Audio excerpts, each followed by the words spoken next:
এই আয়াতকে আমি বানালাম? বলেন বলেন। ১৫০০ বছর আগে নাযিল করা আয়াত।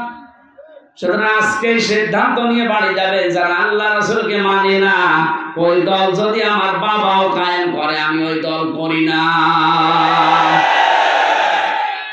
যারা আল্লাহ রাসূলকে মেনে রাজনীতি করছেন, নেতাগিরি করছেন, নেতৃত্ব দিচ্ছে, এই লোকটা যদি আমার দোলা ভাই নাও হয়, আমার চাচা নাও হয়, এক কথা বলেন না কেন? নামাজ যেমন ফরজ মনে করে পড়ি, এর পেছনে আমি ফরজ মনে করে থাকবো, কারণ নির্দেশ কার? নাকি আল্লাহর নির্দেশ নেই? যেহেতু আল্লাহর ঘোষণা দেওয়া নেতা পৃথিবীতে মাত্র একজন, আমাদের খুব হিসাব করে দুনিয়ার জীবন চালাতে হবে। আল্লাহ রাসূলকে যে মানে না, ও যদি পীর সাহেব হয় আমি ওকে মানি না, ওর পেছনে আমি নেই। অনেকেই মনে করে আমি নামাজ পড়ি, আমি হজ করে আসলাম বারবার, আমার হজের এজেন্সি আছে, এরপরও আমি জান্নাত পাবো না। আপনি তো হজের এজেন্সি নিয়ে মসজিদের সভাপতি, এই হাত উড়িয়া আপনি তাকান আবু সাইদের দিকে, ও কাবা শরীফের সভাপতি ছিল। আপনি যে মসজিদের সভাপতি কে আছেন, এই মসজিদ বারবার ডিস্টার্ব করে।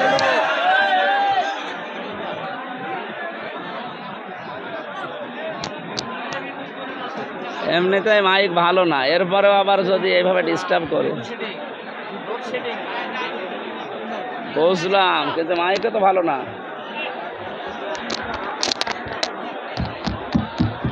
মাইক আমার গলা টানছে, আমার গলা ভেঙে যাচ্ছে।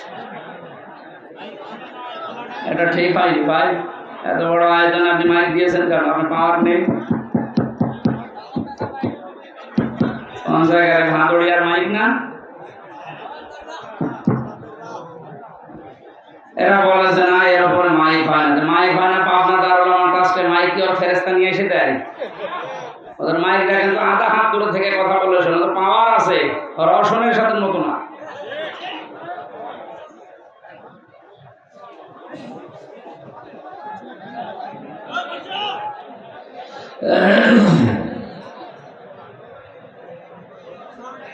দিনাজপুর বাসে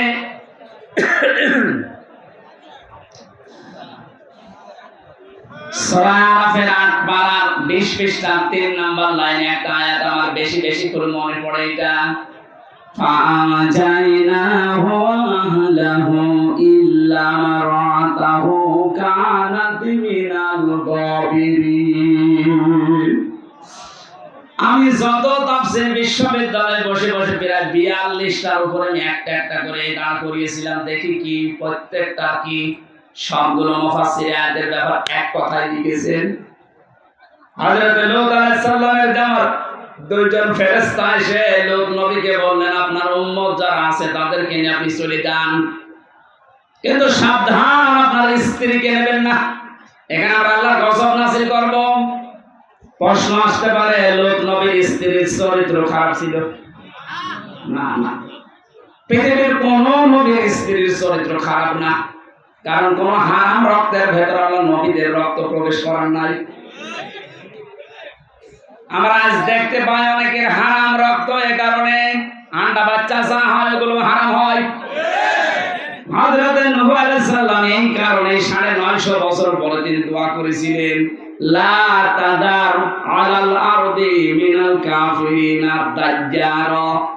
হে আল্লাহ, জালেমদের কাফেরদের একটা আন্ডা বাচ্চা পর্যন্ত জমিনে না থাকে, কারণ যেটা থাকবে ওর পেট থেকে যেটা আসবে ওইটা হারামি হবে।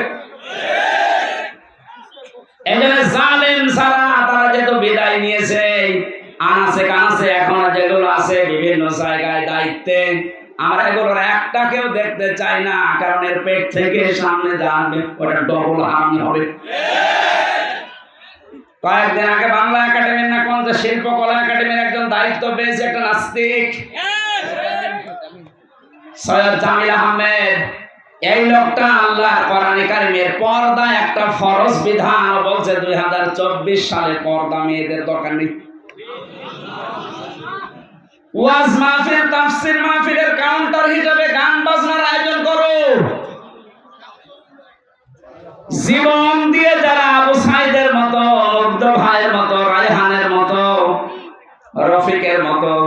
ইয়ামিনের মতো। আল্লাহ রাসূলকে বিশ্বাস করা মানুষগুলো যারা জীবন দিয়ে এই দেশটাকে স্বাধীন করে আমাদেরকে দিয়ে গেল, এই স্বাধীন দেশ কয়েকদিনের ভেতরে এমন মানুষকে দায়িত্ব দিলে যে আল্লাহর ফরজ বিধান পর্দায় মানে না। আমরা ইমিডিয়েটলি এই লোকটার পদত্যাগ দাবি করছি। আমাদের আওয়াজ হয়তো পর্যন্ত যাবে না, কিন্তু আরশ পর্যন্ত চলে গেছে। কারণ বিধানটা কার? পর্দা করা লাগবে মেয়েদের, এই বিধানটা হামজার। আরো জোরে বলেন। সৈয়দ জামিল আহমেদকে আমি ব্যক্তিগতভাবে ঘৃণা করছি এই কারণে, কারণ কোরআনের বিরুদ্ধে, আল্লাহর বিরুদ্ধে। আল্লাহ বিরোধী কোন লোক আমরা এই ৯৬% মুসলমানের দেশে দেখতে চাই না।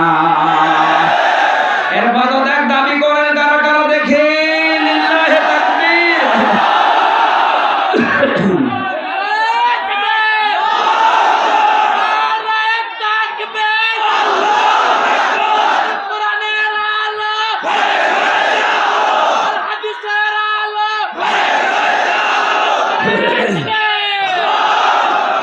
এই শয়তানকে যদি এখন ছাড় দেওয়া হয়, এও কালামানিকের মতো হবে, এ মুরগি চোরের মতো হবে।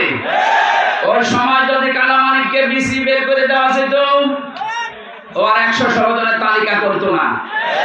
সবচেয়ে বেশি ইসলামের বিরুদ্ধে কথা বলেছিল এই লোকগুলো। সেই গল্পরা সেটা কোথায় গেল? সেই জাফর ইকবাল নাকি শাহ ইকবাল, এইটাকে এখন ধরা দরকার।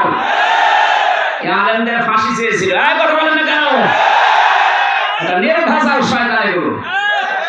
যখন এদের ২০ দাঁত বের হবে, সঙ্গে সঙ্গে যদি ভেঙে দেওয়া হয়, ভবিষ্যতে কোন জালেম আর এভাবে শক্ত কথা বলতে পারবে না। এই সৈয়দ জামিল আহমেদকে ছেড়ে দেন, এই শয়তান কয়েকদিন পরে এই স্বৈরাচারের মতো কথা বলতে শুরু করবে, বলবো আমি সব। এত কষ্ট করে স্বাধীন করে যারা দিয়ে গেল, তাদের মতামতের গুরুত্ব নেই। প্রত্যেকটি সমন্বয়ক এখন এক কথায় উচ্চারণ করছে, আমরা আল্লাহ রাসূলকে বিশ্বাস করি, তার বিধান দিয়ে আমরা সবার বাঁধন খুলে দিতে চাই। শয়তান সে আল্লাহর বিধানে হাত দিয়েছে, দায়িত্ব পেতে দেরি, একবারে এসে আল্লাহর বিধান পর্দায় হাত দিয়েছে। এই ২৪ সালে মেয়েদের আর পর্দা দরকার নেই। কি বড় কথা বলতো। আপনি ব্যক্তিগতভাবে আমার ২টা থাপ্পড় দিলে আমি মেনে নিতাম। আপনি সাপোর্ট করছেন কার? আল্লাহর পুরোপুরি বিরুদ্ধে অবস্থান নিয়েছে, ও আল্লাহর বিরুদ্ধে যুদ্ধ ঘোষণা করেছে। কথা বলেন।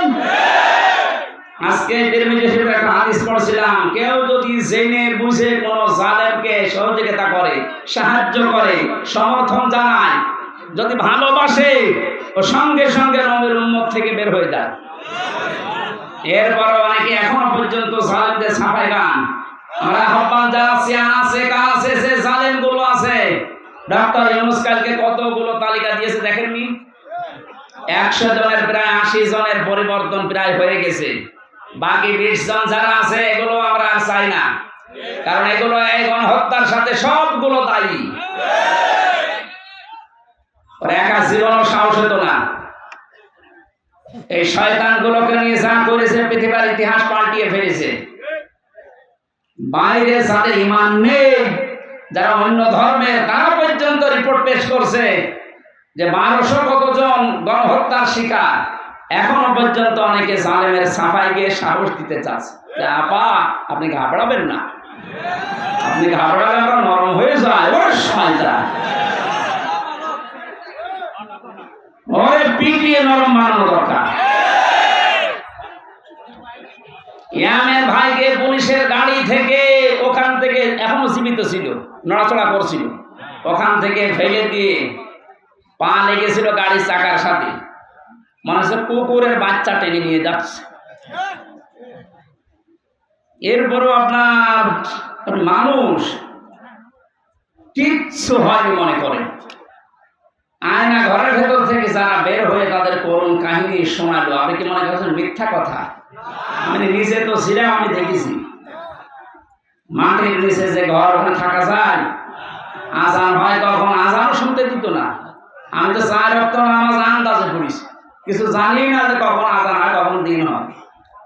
১১ ঘন্টা আমার টাঙিয়ে রেখেছিল, কিচ্ছু জানি না, আন্দাজে। চোখ কালো কাপড় দিয়ে বেঁধে, পেছনে হাত বেঁধে, পায়ে ডান্ডা বেড়ি রাখি, মাথায় দড়ি দিয়ে 1-2 ঘন্টা করে 11 ঘন্টা, দুপুরবেলা নিয়ে গেছে 2টা, রাত 11:30টায় নিয়ে এসেছে।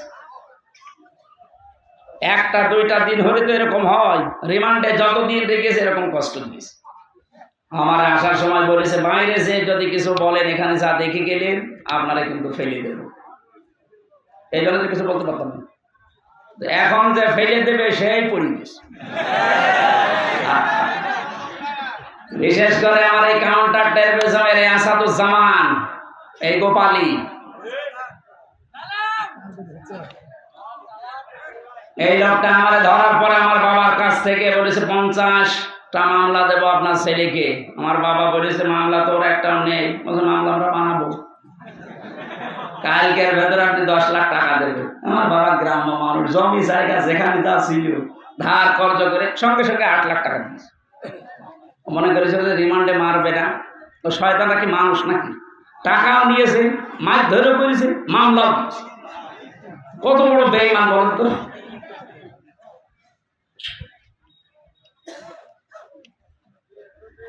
জালেমের পক্ষে যারা ছাপাই গান, আপনি আর মানুষ নেই, আপনি আল্লাহর মামলার আসামি। এইটা আমি বানালাম। সূরা সূরা 42 নম্বর আয়াতের প্রথম অংশে আছে, আল্লাহ পাক বলেন, ইন্নামাস সাবিলু আলাল্লাযিনা ইয়াজলিমুনা নাস। পৃথিবীতে যারা মানুষ হয়ে মানুষের উপরে জুলুম করে, অত্যাচার করে, নির্যাতন চালায়, আমি আল্লাহ নিজে তার বিরুদ্ধে মামলা দেব। বাংলাদেশে 1628 জন মানুষ মেন দায়িত্বে ছিল, আর প্রত্যেকটি এরা জুলুমকারী। যে যে বিভাগে ছিল ওই বিভাগেও জুলুম করেছে। এখন বলেন না কেন? বিচার বিভাগে বলেন, প্রশাসনে বলেন, যা যা বিভাগ ছিল প্রত্যেকটি জায়গায় যারা চেয়ারে ছিল প্রত্যেকটা জালেম আর জালেমের দোষী। অনেকে বলে আমার হাত বাঁধা, হাত বাঁধা তোর চেয়ারে বসে থাকার দরকার কি? তুই ভ্যান চালা, হাত বাঁধা বলে তুই জালেমকে সাপোর্ট করবি? কত বড় দুর্নীতিগ্রস্ত হলে একটা দেশের কেন্দ্রীয় মসজিদের ইমাম পর্যন্ত পালিয়ে যায়। জাতীয় মসজিদের ইমাম পালিয়ে গেছে না? কি আশ্চর্য! কোথায় পৌঁছেছে দেশটা যে মসজিদের ইমাম পর্যন্ত পালিয়ে গেছে। কারণ সেও নিজেকে নিজে অপরাধী মনে করছে যে জনগণ ধরলে আমারও ছিঁড়ে ফেলবে। কথা বলেন। এত বড় বড় দাপটের কথা বলতো আমার কুষ্টিয়ার ওই 2 আল্লাহর ওলি। একজন যখন পচা ডিম খাচ্ছে, আর একজন এমন পালিয়েছে ওর বাড়ির ইট পর্যন্ত খুলে নিয়ে চলে যাচ্ছে। এই যে আমার সাক্ষী, আমার কুষ্টিয়ার দায়িত্বে ছিল এই লোকটা, আপনাদের এখানে বাড়ি।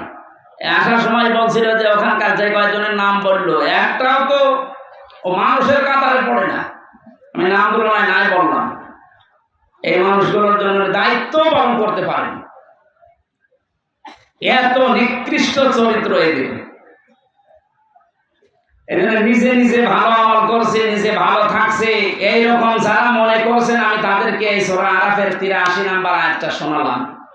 হযরত লূত নবীর স্ত্রীর চরিত্র ভালো ছিল, তার চরিত্র খারাপ না, কিন্তু সে তলে তলে চরিত্রহীনদেরকে সাপোর্ট করত। বলেন, একটা নবীর স্ত্রী নিজে খারাপ না, নিজে চরিত্রহীনা না, কিন্তু চরিত্রহীন মানুষদেরকে তলে তলে সাপোর্ট করার কারণে আল্লাহ তাকে যদি জাহান্নামে দেয়, আপনাকে দেবে 1 আর 2। মনে করছেন আমি নামাজ পড়ি, রোজা রাখি, আমার এত বড় দাড়ি, আমার বউ পর্দায় থাকে, তাতে কি হয়েছে? আপনি সাপোর্ট করেন কাকে? কথা বলেন। আশা করছি আপনার শুভবুদ্ধির উদয় হবে। আমার বংশের 100 জনের প্রায় 98 জন এ জালেমের সদস্য ছিল। ওদের সেকেন্ড নবী ছিল আল্লাহর ওলি গোপালগঞ্জে। ওরা নবীকে তো বিশ্বাস করতো যে নবী মুহাম্মদ রাসূলুল্লাহ আছে একজন, কিন্তু আর একজন নবী আছে। আমি একবার একটা রংপুরের গাইবান্ধা মাহফিলে এসেছিলাম 16 সালের দিকে। একটা ছেলেকে বাড়িতে ভাত খাওয়ার সময় জিজ্ঞাসা করছে, ইংলিশ মিডিয়ামে পড়ে, তোমার নাম কি? নামও বলেছে উল্টাপাল্টা নাম, বাংলা ইংরেজি মিলিয়ে। জিজ্ঞাসা করলাম কালেমা বলতে পারো? মুখস্থ নেই। মুখস্থ নেই মানে আমাদের নবীর নাম কি? এরশাদ। হ্যাঁ, উনি তো রাস্তাঘাট বানায়, তার মানে রাস্তাঘাট বানিয়েছে এলাকায় এরশাদ সাহেব, ও মনে করে ওটা মনে হয় নবী। আমার বংশের লোকের চরিত্র এরকম ছিল। নবী একজন আছে মুহাম্মদ রাসূলুল্লাহ, কিন্তু ওরা সেকেন্ড নবী হিসাবে মনে করতে এইরকম শক্ত দোড়া। কিন্তু আগস্টের 5 তারিখে 1:30টার সময় যখন আল্লাহর নবী চলে গেছে পালিয়ে, ওরা বিকাল 5টা বাজতে তখন মোবাইলে কল দিয়ে বলছে, বাবাজি আমরা সব এখন জামাত ইসলামী করি। এখন জামাত ইসলাম। তারপর যা ফিরে এসেছে, ওয়েলকাম, ধন্যবাদ। ওরা যা করেছে বুঝে করুক না বুঝে করুক, আল্লাহ যেন ওদের মাফ করে দেন। আর ওদের মতো এ দেশে আছে আরো যারা আছেন, আপনি মনে করছেন আবার জালেমরা সংগঠিত হবে, অত ভাত দুধ দিয়ে খাই না। সময় শেষ হয়ে গেছে, আপনারা মরণের গড়গড়া নিয়ে আসার আগে ফিরে আসেন। জালেমদের তো দুনিয়াও শেষ, আখিরাতও শেষ। এরকম মনে করেন দুনিয়া এখন আর রাস্তায় বের হতে পারবে? মামুনুল হক কয়েকদিন আগে বলে না যে জালেমদের তালিকা করে করে মরে মরে টাঙিয়ে দেন, যেন কিয়ামতের আগে দেশে ঢুকতে না পারে। এমন যেমন দেখলেই পিটিয়ে মানুষ মেরে ফেলছে। ঝিনাইদহে এক জালেমকে পিটিয়ে মেরে রাস্তার ওখানে উলঙ্গ করে টাঙিয়ে রেখেছে। শেষ পর্যন্ত মহিলারা যখন দেখছে যে না জিনিসপত্র সব দেখা যাচ্ছে, তাড়াতাড়ি করে ওখান থেকে নামিয়ে খবর দিয়েছে। কি করবো, ছাতা ওকে দেখার মতো এত বড় হারামি।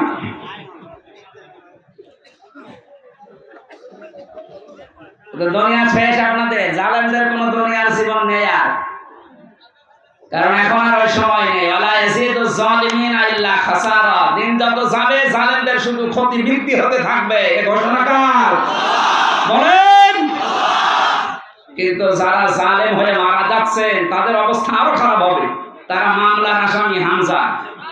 কার? চিন্তা করেছেন? আল্লাহর মামলার আসামি।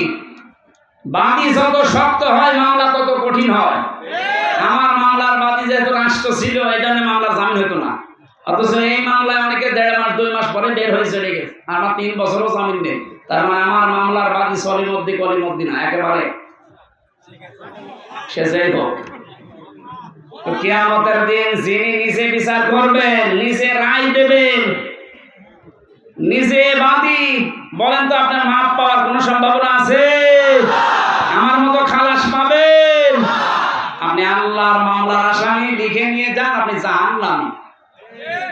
এই জন্য আপনার চরিত্র ভালো, কিন্তু আমার মানুষকে সাপোর্ট করেন, তার চরিত্র ভালো না, আপনি ওর জন্য আপনার কপাল পড়বে। আল্লাহ আমাদেরকে শুধু ইয়াসিন সূরা পড়লে 10 খতম কোরআন শরীফের সওয়াব হয়।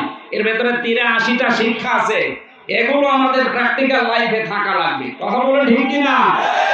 আল্লাহ আমাদেরকে ইয়াসিন থেকে যে শিক্ষাগুলো দিতে চান, এটা আমাদের বাস্তব জীবনে প্রতিপালন করার তৌফিক দিন, আমিন।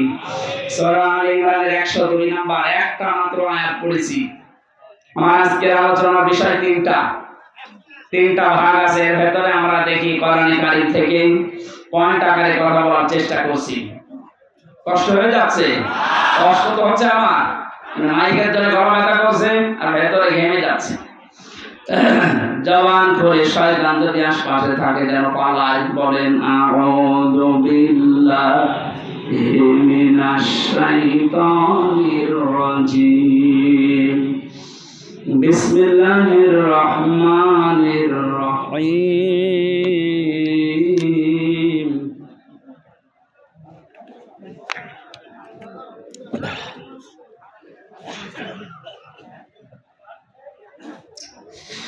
يا أيها الذين آمنوا اتقوا الله حق تقاته ولا تموتن إلا وأنتم مسلمون। সূরা আলে ইমরানের নামকরণ, ঐতিহাসিক প্রেক্ষাপট এবং কিছু শিক্ষা এখানে আছে। আপনারা তাফসীরে ইবনে কাসির দেখলে এগুলো পাবেন। আমরা মূলটায় যাচ্ছি। আল্লাহ প্রথমে এখানে ডাক দিয়েছেন শুধুমাত্র ঈমানদারকে। কাদেরকে? আমরা কি ঈমানদার না বেঈমান? এখন আপনার ঈমান আছে কিনা এটা পরিমাপ করবেন কি দিয়ে? দাড়ি পাল্লায় তুলে দেন নাকি? আল্লাহর নবী থার্মোমিটার দিয়েছেন। এদিকে তাকান, খুব গুরুত্বপূর্ণ বিষয় ভাই। নবীজি বলেন ইদা সাররাতকা হাসানাতুকা ওয়া সাআতুকা সাইয়্যাতুকা ফাআনতা মুমিন। তোমার যে ঈমান আছে তুমি কিভাবে টের পাবে জানো? যদি তোমার ভালো কাজগুলো তোমাকে আনন্দ দেয় আর অন্যায় কাজ দেখলেই তোমার কষ্ট লাগে, বুঝবা তোমার ঈমান আছে। দিনাজপুরবাসী এদেশের দিকে তাকিয়ে বলেন তো, ভালো কাজ সবার কাছে ভালো লাগে? অন্যায় কাজ সবার কাছে কষ্ট লাগে? সুতরাং ভালো কাজ যার কাছে ভালো লাগে, অন্যায় কাজ দেখলে যার কাছে কষ্ট লাগে, সে যেন মনে করে আমার ঈমান আছে। আর যার কাছে ভালো কাজও ভালো লাগে, অন্যায় কাজও ভালো লাগে, সে যেন বোঝে সে মুনাফিক। আল্লাহ এখানে মুনাফিককে ডেকে দিয়েছেন না ঈমানদারকে? আমরা অন্তত দেখতে পেলাম যে আমার অবস্থান কোন জায়গায়। আমি যদি ঈমানদার হয়ে থাকি, আল্লাহ এবার আমাকে আদেশ দিচ্ছেন, ইত্তাকুল্লাহ, আমাকে ভয় করো। আমাকে কি করো? এই যে শব্দটা নিয়ে আবহমান কাল থেকে বহু ব্যাখ্যা আমরা শুনেছি, পেয়েছি, আমার এখন আধুনিক একটা ব্যাখ্যা পেয়েছি। খুব কষ্ট হচ্ছে, এবার আমি প্রবেশ করছি জায়গায়।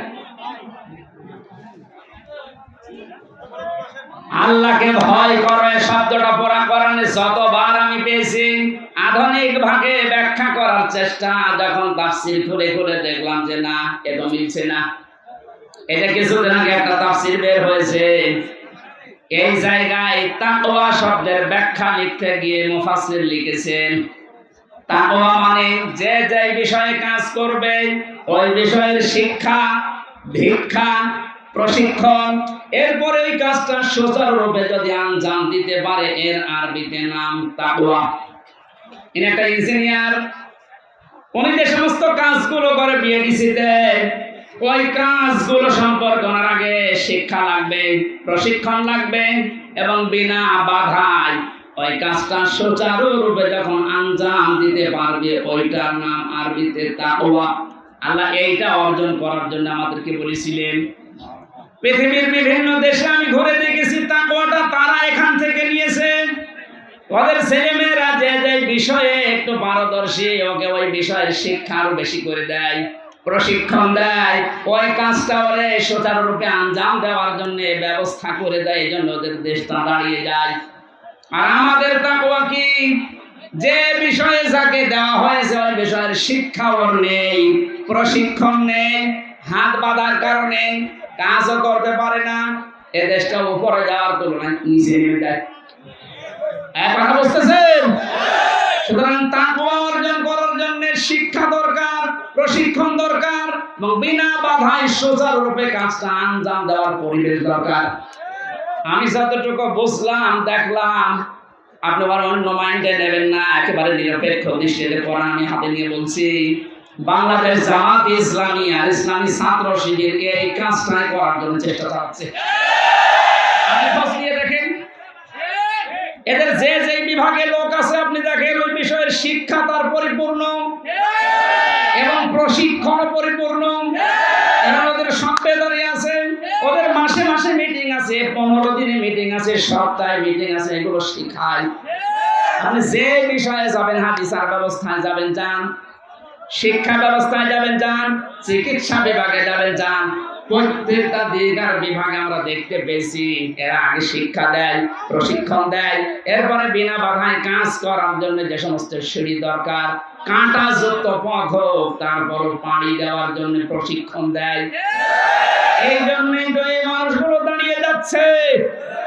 গত কয়েকদিন আগে অধ্যাপক আনিসুর রহমান, একটা নাস্তিক, এর একটা ঘোষণায় দিয়েছে, 5টা বছর যদি জামাত আর শিবিরের হাতে দেশটা দেওয়া যায়, এদের যে অ্যাক্টিভিটিস, এদের যে কাজকর্ম, যে ইখলাস যা আছে এদের ভেতরে, এদের যে প্রশিক্ষণ, এদের যে ধৈর্য, এরা 5 বছরে দুর্নীতি মুক্ত করতে 100% সাকসেস হবে।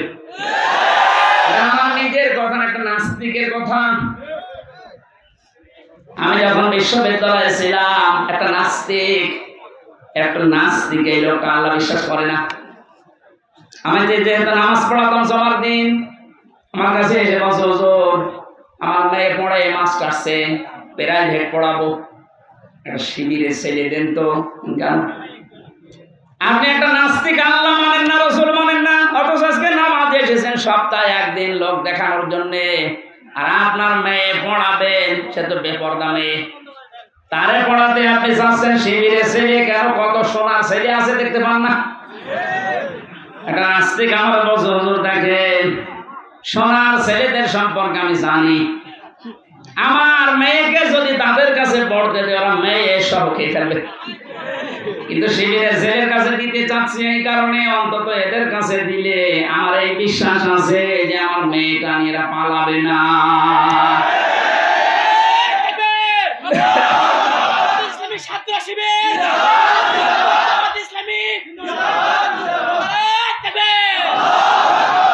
আমার মুসলমান ভাইরা, আমি দালালি করার জন্য না, আল্লাহর কসম, যা দেখতে পেয়েছি আমার এই 30-33 বছর বয়স, আমি সেইটা বলছি।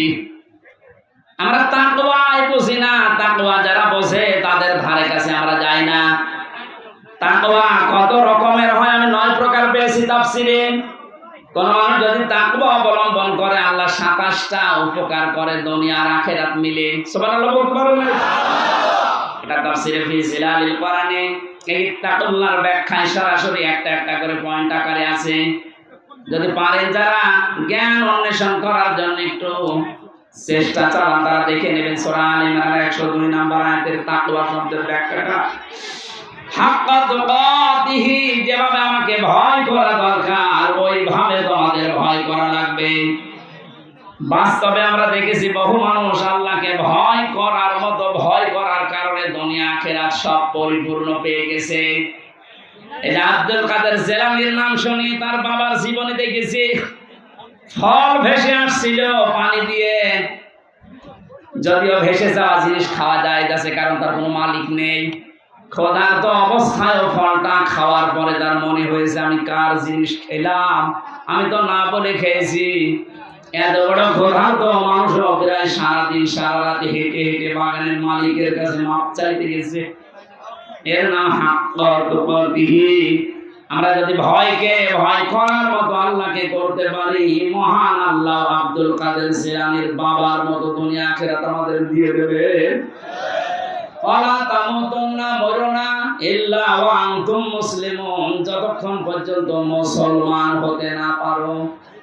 এই যে আজকে যারা মুসলমান হয়েছে, আল্লাহ এই কথাই কোরআনে জানিয়েছে, তোমরা মরবা না, ইহুদি হয়ে মরবা না, খ্রিস্টান হয়ে মরবা না, হিন্দু হয়ে মরবা না, বৌদ্ধ হয়ে মরবা না, মরতে হলে মুসলমান হয়ে মরো।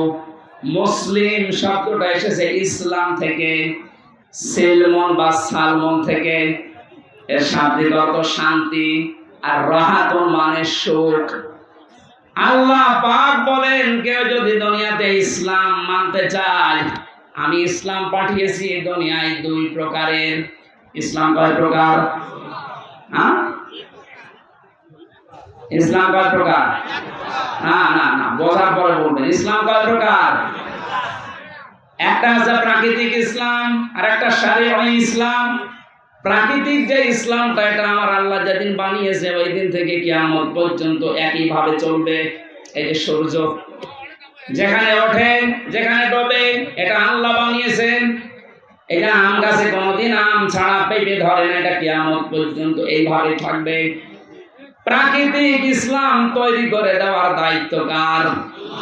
কিন্তু শরঈ ইসলাম যেটা, এই যে কাগজে আছে, কোরআনে আছে, হাদিসের পাতায় আছে, এই কাগজের ইসলামকে জমিনে যতদিন পর্যন্ত আপনি কায়েম করতে না পারবেন, চেষ্টাও যদি না করেন, মান মাতা, যে ব্যক্তি মরে গেল, অলাম ইয়াহজু, সে চেষ্টা করে নাই, যুদ্ধ করে নাই, গাজওয়ায় শামিল হয় নাই, অলাম ইউহাদ্দিস বিহি নাফসাহু, তার মনের ভেতরে কামনা বাসনা আসে না যে ইসলাম কায়েম হোক, মাতা আলা শাবাতিন মিনান নিফাক, আল্লাহর নবী বলেন সে যেন মারা যাওয়ার সময় মুনাফিক হয়ে মরে যায়। বলেন নাউজুবিল্লাহ।